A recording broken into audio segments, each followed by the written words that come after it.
አብዛኛው ኢትዮጵያ ከብት እረኛ ሳይሆን ያላደገ የለም። ምንድን ያቀበጠ ይዘህ የስኬት ማማ ላይ የተንጠላጠሉትን መነሻችን ከብት እረኝነት ነው ይላሉ። እውነት ከብቶቹን አውሬ ሳላስበላ መለስ ሲሆን የእረኝነት የቀን ውሎ ምን ይመስላል? የከተማ ልጆች ስለ ከብት እረኛ ምን ይላሉ? የሆነ ከብት እረኛ ልጅ ለትዳር ቢጠይቅሽ አንቺ ምን አይነት ምላሽ ትሰጪዋለሽ? የገጠሮቹስ?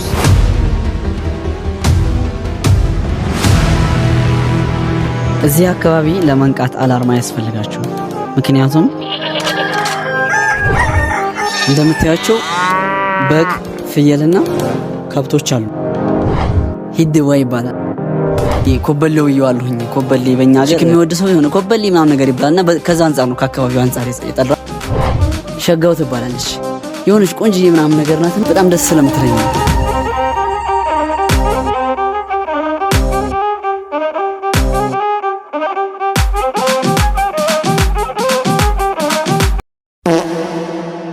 ከብቶቹ የማሽላ ገዳ፣ ፍየሎቹ ደግሞ ፉርሽካ ቁርሳቸውን ስለበሉ እና ደግሞ አሁን ሰዓት ላይ ብዙ የሚጋጥ ሳር ስለሌለ ዝም ብለን እስከዛሬ ከሚበሉበት መካከል አንደኛው ስፍራ እንወስዳቸዋል።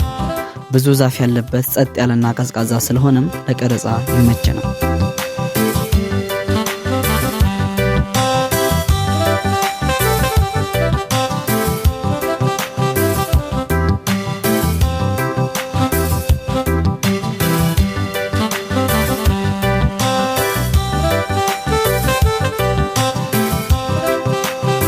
ሙክታር እባላለሁ። የሁለተኛ ዓመት ዩኒቨርሲቲ ተማሪ ነኝ።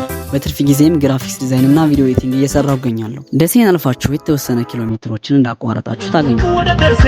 እርጎዬ ይባላል። ያው ከስማችን ተነስታችሁ ምን ያህል የተረጋጋን እንደሆነ ማሰብ አይከብዳችሁ። ናት ቆርቆ እንዳዝንበል። አካባቢው ቀዝቀዝ የሚል ወይና ደጋ የአየር ንብረት ክልል ያለው ነው። አሁን ላይ ግን በድርቅ እየተሰቃየ የሚገኝ ሞቃታማ ሆኗል። ብዙ ሜዳ የማናይበት ተራራማ መልክዓ ምድር ነው። ማህበረሰቡን አርሶ አደርና አርብቶ አደር። እረኝነት በምትመሩበት ጊዜ ፍየሎች ይሮጣሉ። አንዳንዴ ምግብ አይተው ይሮጣሉ፣ አንዳንዴ ሴት አይተው ይሮጣሉ፣ አንዳንዴ ደግሞ እንዲሁ ዝም ብለው እናንተን ለማልፋት ይሮጣሉ። ከብቶቹ ፈለጉበት ሄደው መብላት ይችላሉ፣ ምክንያቱም ድርቅ ስለሆነ። ይሄ አንተ ሳር ነው፣ ይሄ እኔ ነው የሚባል ነገር የለም። ድርቅ ሁሉንም ሰው እኩል የሳር መጠን ነው አድርጎት። ነገር ግን ከብቶቹን ከአንድ ነገር መጠበቅ ይኖርብናል። አጣቆም ይባላል በዚህ በአካባቢው አጠራር ማለት ነው። ያን አጣቆ ከበሉ ከብቶቹ በቃ በደቂቃ ውስጥ እንገላቸው። ከጠቃቀን የማሽላ የዘንጋዳ የጥንቅሽ ቡቃያዎች የሚወጣ ነሳፍ ነገር ነው። ይቺ የምታዩት ቀይ ጥጃ በራሱ አንድ ቀን አጣቆ በልታ ነው መድኃኒቱ ሲገኝላት በቶሎ አገገመች። አምባጮ የሚባል ቅጠል አለ። ያንን በሙቀጫ ወቅት መፍንጫዋ በአፍራም ነው ስንግታት ለመድኃኒት ማለት። እንደሚታወቀው ፍየል ማትበቅል ቅጠል ነው። ለምሳሌ ግራር፣ ወይራ፣ አጋ፣ ቀጋና የመሳሰሉትን ትበላለች። ነገር ግን ለሰው ክትፎ እንደሚባለው ሁሉ ለሷ ደግሞ ክትፎ የሆነ ቅጠል አላት። የጫት ማለት ነው። እነዚህ ጫፍ ናቸው። ፍየሎቹን እዚህ ጫፍ እንዳይገቡ እሱን እንዳይበሉ መጠበቅ ነው። ስለዚህ አንዴ በዛል። ይሄ ብቻ አይደለም። አካባቢው ጫካና በጣም አስፈሪ ስለሆነ ፍየሎቹን የሚበላ እንስሳ በየሽርንቆላው አይጠፋ። አነር ሊሆን ይችላል፣ ከነብር ምናምን ከጅብ ምናምን ሊሆን ይችላል። ከሱም መጠበቅ ሌላኛው ትልቁ ኃላፊነቴ ነው። ፍየሎቹ ከሚያንኮሻኩሹት፣ ከብቶቹ ሳር ከሚግጡትና ከአዕዋፋቱ ዝማሬ ውጪ ምንም አይነት ድምፅ የለም። አካባቢው በጣም ጸጥ ያለና ፍጹም የተረጋጋ ነው።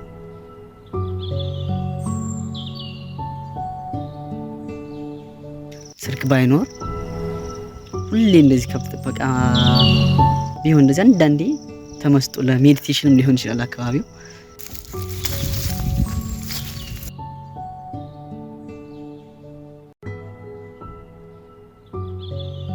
ያስፈራል ትንሽ። ፍየሎቹ ወደታች ወደ ጫካው ምናምን ነገር ገባ ብለው ለመብላት ሲሞክሩ ጅብ ምናምን አንዳንድ ጊዜ ይመጣል። የነብር ዲቃ ምናምን አነር ይመጣ ብሎ ምናምን ስለሚባላ ምንም እንኳን አካባቢው ጸጥ ያለና የተረጋጋ ቢሆንም ከብቶቹ ግን ምንም ሊረጋጉልኝ አልቻሉም ነበር። አንዴ በሬው ሲሄድ ስመልስ፣ ፍየሎቹ የሰው ፍየል ሲበጠበጡብኝ፣ እንዲሁም ሌላ ቦታ ሲያንከራተቱኝና ስቃይን ሲያበሩኝ ነበር የቆዩት። አንዴ በዛል። ከሁሉም ከብቶች ይበልጥ አስቸጋሪዋ ደግሞ እቺ ቀይ ጥጃ ነበረች። ከከብቶቹ ተነጥላ ለብቻዋ ታይ ተባለችበት ቦታ ነው የምትበላው። ይሄ የምታዩት ጥጃ እቤት ጡቱን ከጠባ በኋላ እዶርም ካልጠባዎች ብሎ እናቱን ያስቸግራታል። የእናት አንጀት ነው እና ሳማት ቆርጥበት።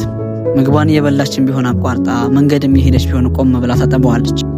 በዚህ በድርቅ ለራሷ ተጎርታለችና ምግብም ስለሌለ እሱ ደግሞ ሲጠባት በጣም ላሚቱ ልትሞት ደርሳለች። በነገራችን ላይ አህያ ሲባል ግን ጅል አድርገን ነው የምናስበው። ይቺ የምታዩት አህያ ግን ከዚህ የተለየች ወይ ስልክ መጎርጎስ ጀመር ወይ ልጆች ጋር ሰዎች ጋር ሳወራ ምናምን ታዲያ ጥላኝ ጥርግ ነው ወደ ቤት፣ ወይ ደግሞ ካልሆነ ሰው ጫት ወይ ሰው ሁሉ ምናምን ገብታ ያን ጥርግ አድርጋ ትበላለች። ፈትቼ ገመዱን እስከመጠመጥምላት ድረስ በትዕግስት ጠብቀኝና መጨረሻ ላይ ግን በእርግጫ አፈንድታኝ ለመሄድ ነው የምታስበው። ምናልባት ከብትርኛ ሆናችሁ ስላደጋችሁ ስለዛ እንደ ጥያቄዎች ልጠይቃችሁ አልኩኝና ካሜራ ልቀርጻችሁ እንዴ ብዬ ስጠይቃቸው ያሉኝን ተመልከቱ። አንደኛው የከብትርኛ ግን እምቢ ያውን የካሜራ ፊት አልቀርብም በማለት ዳገት ለዳገት ሲያንከራተተኝ ነበር ይቆይ።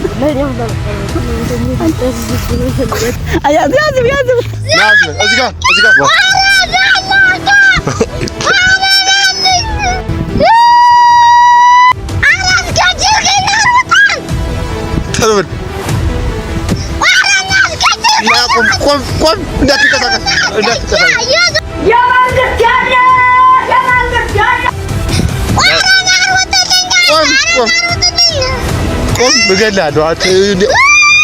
ምን ልግደልሽ? መጀመሪያ ጨንጓራ ይሻላል። ጨንጓራ እንደበለ በድንጋይ ይሻላል መሰለኝ።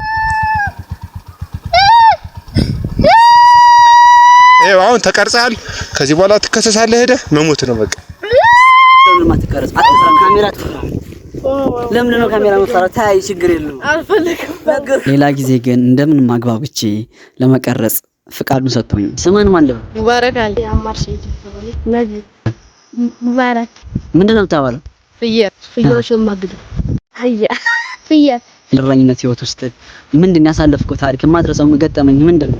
በጣም ማረሳው ነገር ፍየሎች እያገድኩ እንዳለ አንድ ልጅ መጥቶ አንድ እግሯን ያዘብኝ። ከዛ ሲወስድብኝ ደግሞ ስሮጥ ለማያስ ስሮጥ በጣም ፈራሁትና ወገሮት ተጣጥቄ አናትና አባቴ ተጣጥቄ ከዛ ያንን ጅብ አስጥለን ከዛ አንድ እግሯ ወስዷት እኛ እንዳትበክተው አረድናትና አንድ ጎድኑን ጥለነው አንድ ጎድኑን እኛ በላን።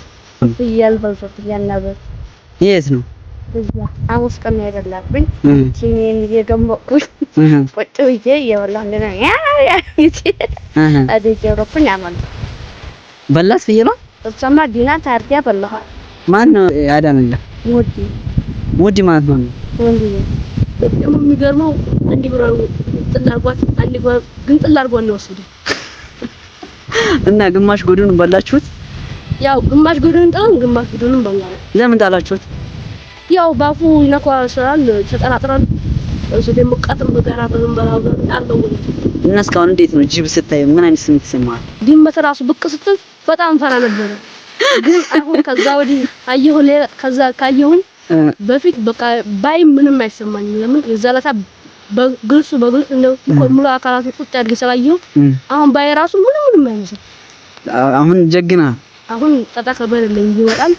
ያው ዱላ ይዘን ነው ወጣ ምን ነው ምንህን ይበላል? ብቻ ነው ይበላል። ጫካ ውስጥ ነው እዛ ወላሂ ይበል ኪያና እስካሁን አትረሳም። የነጋዳኝ እስካሁን ያቀጠም በቃ አሁን አህያ አፍ ቢኖራት ማለት ነው ብትናገር ነቢል ማን ነው ትባለው ማን ትላለች? መናጤ ነው የምትለው? ይሄ አይረባም አይበላኝ ነው የምትለው? እኔ ደበድበኛል ነው የምትለው? ይደበድበኛል ወላሂ መናጤ ነው ይደበድበኛል። እኔ ደብዳቤ ነው ተናደዳል። አንድ ተናደዳት ይደበድበኛል ነው የምትለው? ያው ምክንያቱም እኔ ራሱ ካላች ፍየል ተለይተው እሷ ብቻ ናት ስኩ እያለች የምትበላው እና ደግሞ አጣቆም ነው ስትገባ እና አባቴ ቆጡኛል፣ ይደበድቡኛል። እኔም ደበድባታለሁ በዛ ንዴት። እኔ በጣም አልወዳትም ከእሳቸው።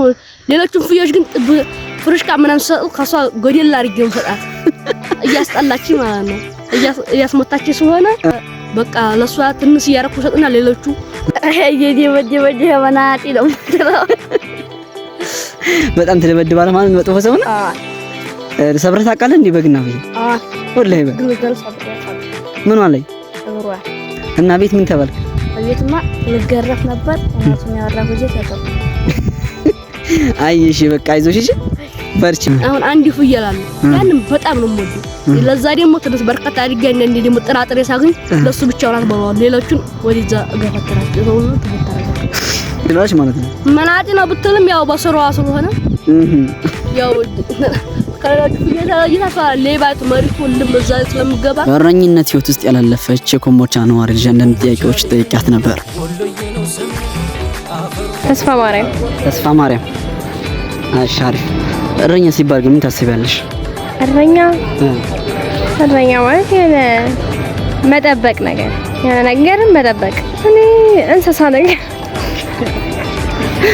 የሆነ ከብት እረኛ ልጅ ለትዳር ቢጠይቅሽ አንቺ ምን አይነት ምላሽ ትሰጪዋለሽ? ምን አይነት ማለት እሺ ትዋለሽ ታገቢዋለሽ ወይስ እንዴት ነው? ምን ችግር አለው? ማገባ እችላለሁ። እና እሺ ያስባል ማገባ እችላለሁ። ኦኬ። እረኛ ስለሆነ ነው የሚሆነው አይመስለኝም። ሰው አይደል? አንዳንድ ጸባዮች የሆነ ከእንስሳቶች ጋር አንዳንድ የሚያመሳስሉ ጸባዮች ሊኖሩ ይችላሉ። ለምሳሌ የምትነጫነጭ ከሆነ አንዳንድ ይሄ እንስሳ የኔ አይነት ነው ጸባይ ያለው ምናምን ነገር የምትይው እንስሳ የሆነ የሚወክልሽ እንስሳ ያለ እኔ እንጃ አላለ ያለ ተስፋ ማርያም አመሰግናለሁ። ሰብስክራይብ ታደርጊናለሽ?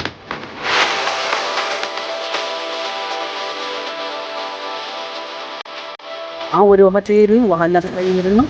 ውሃ ስለጠሟቸው ቀጥታ ወደ ሆነ ሄዱ።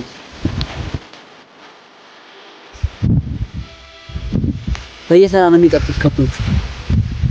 አንደኛቱን አሁን ጥጀት ማጠጣለሁ። ከዛ ደግሞ ከብቶቹ ደግሞ ተራ እየጠበቁ ነው።